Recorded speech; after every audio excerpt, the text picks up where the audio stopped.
नमस्ते फ्रेंड, कैसे हैं आप सब लोग। आई होप आप भी सब स्वस्थ होंगे और मस्त होंगे। आज काफ़ी टाइम बाद मेरी मेड मुझसे बोल के गई थी कि मैं नहीं आऊँगी, तो आज का आप काम खुद देख लेना। तो मैंने अपने माइंड को वैसे ही प्रिपेयर कर रखा था कि हाँ, आज सारा काम मुझे ही अकेले को करना है। तो मैं बिना टेंशन के, बिना किसी हेडेक के अपने काम की तैयारी में जुटी हुई थी। सबसे पहले तो मैंने सुबह उठते ही नहाने से पहले हेयर कलर लगा लिया था, क्योंकि हेयर कलर का काम ऐसा होता है ना, मुझे तो बहुत हेडेक वाला लगता है कि पहले नहा लो फिर बाद में लगाओ। तो वो मैं ऐसा कभी नहीं करती, चाहे मुझे खाना आने को लेट हो जाए। ये किसी ने ट्यूब मुझे सजेस्ट किया था कि आप ये लगाइएगा तो आपके बाल पूरे वाइट नहीं होंगे, सिर्फ नीचे नीचे के ही ऊपर पकड़ न्यू ग्रोथ ही होगी आपकी वाइट। मगर मेरे लिए तो ये ट्यूब सही नहीं निकला। मैं इसके अलावा भी दूसरे ट्यूब को आपके लिए बताऊंगी अगर आप लगाना चाहें तो मगर ये मैंने परचेज़ कर रखा था, तो मुझे तो इसको यूज़ करना ही था। तो इससे ना बहुत जल्दी वाइट हो जाते, मतलब और ट्यूब के अकॉर्डिंग जो हम हेयर कलर यूज़ करते हैं ना, गोदरेज का या किसी और प्रोडक्ट कंपनी का, तो मतलब इतनी जल्दी वाइट हो जाते हैं एक हफ्ते में, इससे इतनी जल्दी नहीं होते हैं। मगर मेरे लिए ये भी ट्यूब वैसे ही उन हेयर कलर्स के ही जैसा था, बट था तो मैंने इसे यूज़ कर लिया। मैंने फेंकना ज़रूरी नहीं समझा। इसके साथ हमें मिलाना पड़ता है ये एडाप्टर, तो ये अलग से परचेज़ करना पड़ता है और ट्यूब अलग से। सोचा था परमानेंट कलर यूज़ करूँगी, शायद मुझे बार बार वाइट जो बाल है ना उससे छुटकारा मिल जाए, मगर ऐसा नहीं होता है।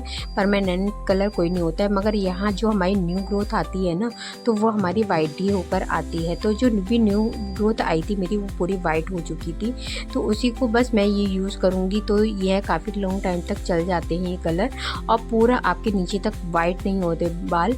आपको न्यू ग्रोथ पे तो देखिए लगाना ही पड़ता है। आधे से 1 इंच तक आपकी न्यू ग्रोथ हो जाती है 1 महीने में, यानी कि महीने में आपको एक बारी ये ट्यूब लगानी पड़ेगी। और इस एडाप्टर को ना आपको उतना ही डालना है जितना आपको लगता है कि इतना इसकी कंसिस्टेंसी होनी चाहिए। तो जैसे आप और हेयर कलर यूज़ करते हैं ना, तो आपको उसी के अकॉर्डिंग इसकी थिकनेस रखनी है। तो जैसे मुझे ये अभी गाढ़ा लग रहा था, तो मैंने इसमें और एडाप्टर मिलाया कि ये थोड़ा सा इसका और ये लिक्विड फॉर्म में आ जाए। तो जैसे आप और हेयर कलर लगाते हैं, आपको उसी फॉर्म में ये रखना है। तरीका तो वही है इसे लगाने का। देखिए, मैंने यहाँ पे ग्लव्स का यूज़ नहीं किया क्योंकि मेरे पास नहीं थे इस समय, तो आप ग्लव्स लेके ही लगाइएगा। और आपको इसको करीब पौन घंटे लगानी ही होती है, 1 से पौन घंटा आपको लगानी होती है। तो आप इसको इसी तरीके से लगाइए। मुझे तो बस इसको ना 1-1 इंच जो मेरे हो रहे थे वाइट बाल वहीं लगानी थी, पूरे बालों में नहीं लगानी थी। तो मेरे वाइट तो देखिए, मैंने आपसे पहले बताया, ये वाली ट्यूब आप कभी मत परचेज़ कीजिएगा। इसके अलावा मैं बाद में आपको दूसरी ट्यूब बताऊंगी ना, आप उसे यूज़ ज़रूर करिएगा, वो काफ़ी लॉन्ग टाइम तक चलती है। तो कभी भी आप हेयर कलर यूज़ कीजिए तो किसी एक्सपर्ट से पूछ कर ही कीजिएगा। या मैं ये कोई प्रमोशनल मेरी वीडियो नहीं है कि मैं आपको वो सजेस्ट करूँ, ये मेरा अपना एक्सपीरियंस था जो मैं आपको बता रही थी। अभी तो फ़िलहाल मेरे पास मेड है, तो मैं बहुत आराम से अपने काम निपटाती हूँ घर के। आज मेरी मेड नहीं आनी थी, तो उसी हिसाब से मैं आज अपना काम निपटाऊँगी। तो देखिए, लंच की भी प्रिपरेशन मैं अभी करूँगी। मुझे मेड लगाने की नीड नहीं लगती है, मैं सच बता रही हूँ, क्योंकि मेरा काम ना बहुत उनके बगैर जल्दी निपट जाता था। और मैं अपने हाथ से जो साफ़ सफाई करना अच्छा समझती हूँ ना, मुझे उनकी वो पसंद नहीं आती है। बट रीज़न यही है कि मेरे साथ 2 एक इंसिडेंट ऐसे हो चुके हैं कि मुझे बहुत ज़रूरत पड़ी हेल्प लेने की, एक हेल्पर की, तो मुझे मिलने से भी नहीं मिल रही थी। तो लास्ट ईयर मेरे फादर भी थे यहाँ पर मेरे साथ, 1 महीना रह के गए, वो एडमिट रहे हॉस्पिटल में। तो उनको लेके मतलब मेरी फैमिली भी यहीं पे मेरे साथ ही रहती थी, तो उसी वजह से मुझे बहुत नीड पड़ी एक हेल्पर की, कि उनके खाने की, पीने का सब बर्डन मेरा था, मेरी फैमिली का भी। तो मुझे बहुत ज़रूरत पड़ी, तो फिर मैंने यही सोचा कि एक बार नहीं, ये मेरे साथ 2 बार हो चुका है, तो अब मैं अपने हाउस हेल्पर को कभी भी नहीं हटाऊँगी। और मैं जब भी कभी बीमार होती हूँ तो भी मुझे बहुत नीड लगती है कि हाँ, मेरे पास एक हाउस। ये शायद आप लोगों के लिए एक छोटा सा रीज़न है, मगर मेरे लिए बहुत बड़ा रीज़न है ये हाउस हेल्पर को लगाने का। और जैसे वो मुझे बता के गई थी कि आज मैं नहीं आऊँगी, तो मुझे देखिए कोई ऐसे हेडेक नहीं थी कि कहते मुझे आज ये पोछा भी लगाना है, डस्टिंग भी करनी है, बर्तन भी धोने हैं। कोई मुझे इतनी हेडेक नहीं हुई थी। मैंने सारे काम अपने बहुत आराम से ही करे हैं। तो मैं अब लंच और ब्रेकफास्ट के लिए एक साथ ही आटा यहाँ मल के रख दूँगी, क्योंकि मुझे अपने और काम भी निपटाने हैं, तो उनमें भी मुझे टाइम लगेगा। और जब तक मेरे वो काम निपटेंगे तो उतने मेरा लंच का भी टाइम हो जाएगा। और कुछ टाइम देखिए बीच में अपने लिए भी ज़रूर ही लेना होता है। और एक चीज़ और, मैं जब अपने काम पे लग जाती हूँ ना, फिर मैं उसको जब तक पूरा ना कर लूँ, जब तक मैं बीच में थोड़ा सा 5 मिनट का रेस्ट ज़रूर लेती हूँ साथ में। मगर ऐसा नहीं है कि मैं 1 घंटा 2 घंटे में अपने मोबाइल को ही स्क्रॉल करती रही, रील्स को ही स्क्रॉल करती रही।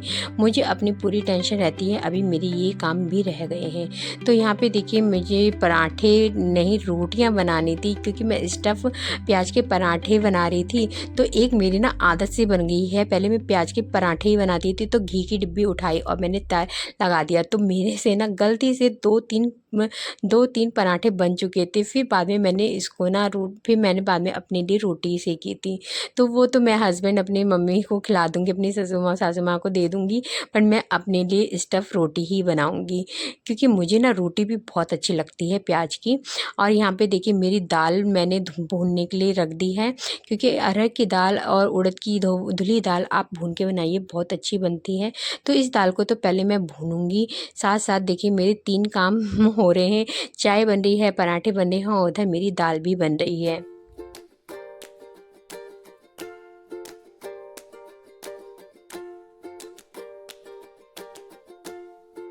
और दाल भूनने से ना एक तो इनका बादीपन भी जो होता है ना वो सब निकल जाता है। एक चीज़ और बताऊँगी, जब भी आप दालों को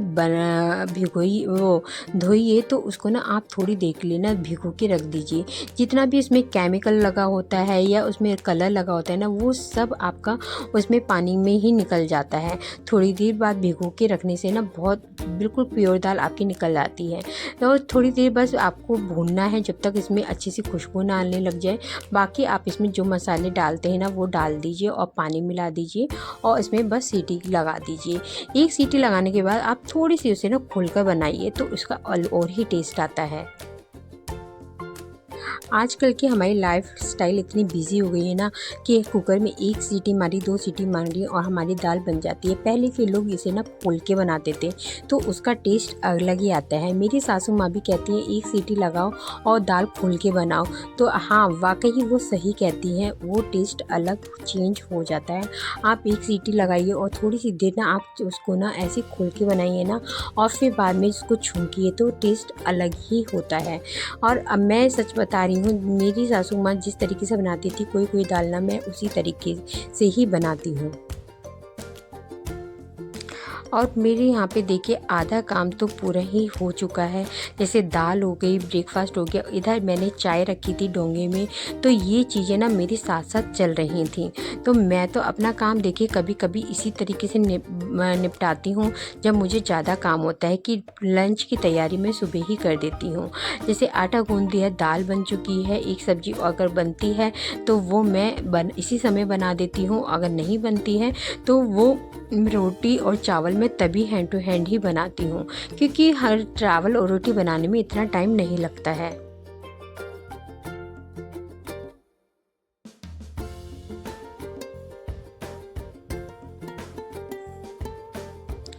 और अब ब्रेकफास्ट करने के बाद मैं आ जाती हूँ अपने बेडरूम में। और बेडरूम का देखिए जितना भी सामान फैला हुआ होता है ना वो पहले तो मुझे समेटना था। और पहले सारा आप रूम की ना सेटिंग कर दीजिए। जितना भी सामान आपका इधर उधर फैला हुआ रहता है ना वो आप अपना पूरा समेट के रख दीजिए। फिर देखिए आधे से ज़्यादा काम तो आपका ना यही हो जाता है। आप अगर जो सामान जहाँ का है ना आप उसको उसकी जगह पे रख देंगे तो कितना आपको अपना कमरा ही नीट एंड क्लीन लगने लगेगा। चादर को मैंने ना 1 दिन पहले ही बिछाया था, तो मैंने प्रॉपर तरीके से ना ऊपर जिस तरीके से मैं बिछाती हूँ, मैंने आपको कई बार बताया भी रखा है कि गद्दे को मैं आगे करके तब चादर बिछाती हूँ, तो वो मेरी 2 दिन तक भी ना ऐसे निकलती नहीं है। और बस मुझे नेक्स्ट डे क्या रहता है कि मुझे साइडों से ही सही करनी रहती है। वैसे मैं कॉम्ब से करती हूँ, तो कभी-कभी जल्दी होती है, जैसे आज मेरी मेड आने वाली है, तो मैं कभी-कभी हाथ से भी दबा देती हूँ। तो बस आज मुझे देखिए ज़्यादा टाइम अभी भी नहीं हुआ है, 9:30 का टाइम होगा ज़्यादा से ज़्यादा। और मेरा सच बता रही हूँ, जो भी मेरा हाथ का काम रहता है ना, वो मुझे बहुत अच्छा लगता है अपने हाथ से करना। मेड को आप चाहे कितने भी पैसे दे दीजिए, वो अपने हिसाब से ही काम करती हैं। आपको या तो उन पे नज़र रखनी पड़ती है, या फिर उनको बताना पड़ता है हर जगह कि यहाँ पे रह गया, यहाँ पर करिए। तो इससे अच्छा है कि आप अपने आप ही कर दीजिए इतनी देर में, मगर वही है, जब मजबूरी होती है तो लगाना भी पड़ता है। ये थे बहुत छोटे-छोटे टिप्स जो मैं आपको आगे भी बताती रहूँगी और अपने एक्सपीरियंस शेयर करती रहूँगी। कभी आप यूज़ करके देखिएगा इन चीज़ों को, टिप्सों को, और अपनी लाइफ में जब आप लाएँगे ना, इस चीज़ को फ़ॉलो करेंगे ना, तो आप देखिएगा आपका काम भी कितने आसान हो जाएँगे। तो इसी के साथ मैं लेती हूँ विदा। Bye bye.